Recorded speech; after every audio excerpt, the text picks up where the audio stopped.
So just to recap and explain what you're actually doing in more depth, there's obviously going to be a ton of things going on, so just to break it down and make it simpler.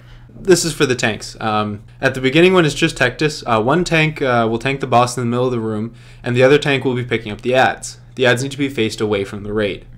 Once the boss becomes the shards of Tectus, each tank will be grabbing a boss, and the adds will no longer be spawning, so, yay for that. Also, having the shards of Tectus close together will cause them to deal increased damage and increase energy regeneration, so keep them separated. The same buff occurs with the motes of Tectus. When the motes of Tectus do spawn, the tank will need to pick up all four. The tank that's holding part of the boss not being focused will need to be popping CDs like bark skin and whatnot in order to deal with the damage from maceration, since no one will be attacking it. All right, the healers, buckle up, because this is a fun fight for you guys, that's for sure. A lot of the raid damage will be caused by tectonic upheaval, but you will see it coming for a while, so be ready for it. Top everyone off and even set up a CD rotation for use on tectonic upheaval. Setting up a rotation is actually very helpful. You probably won't need it for when it's just Tectus. Like, you won't need a CD for like when it's just the boss by himself. But when there's two of them going at the same time, it can be pretty annoying.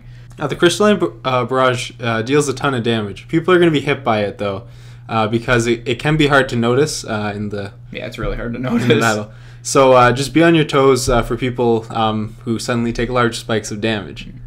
Also remember that the tank that's holding the boss not being focused will be taking quite a bit of damage, so keep an eye on them. Alright, DPS, as usual you want to kill the adds that spawn and then turn your attention to the boss.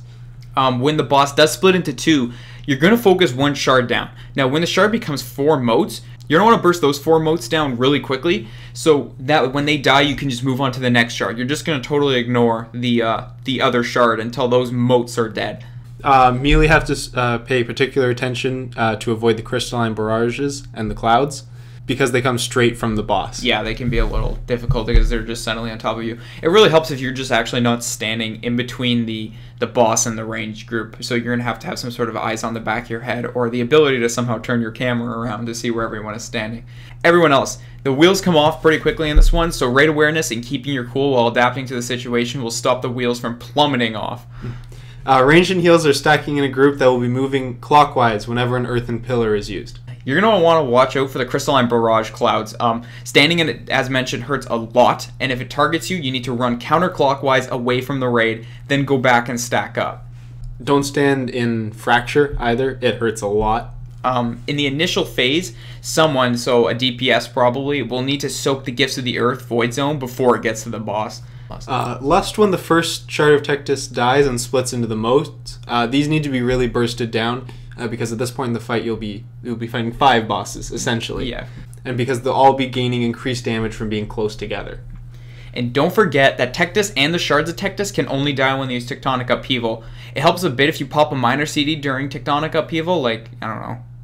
There's so many. A minute. Some sort of mitigation or something, You should be fine if it's just the one single boss at the beginning, but when there's 5 of them doing different stuff, 2 of them doing it, it's a little bit different.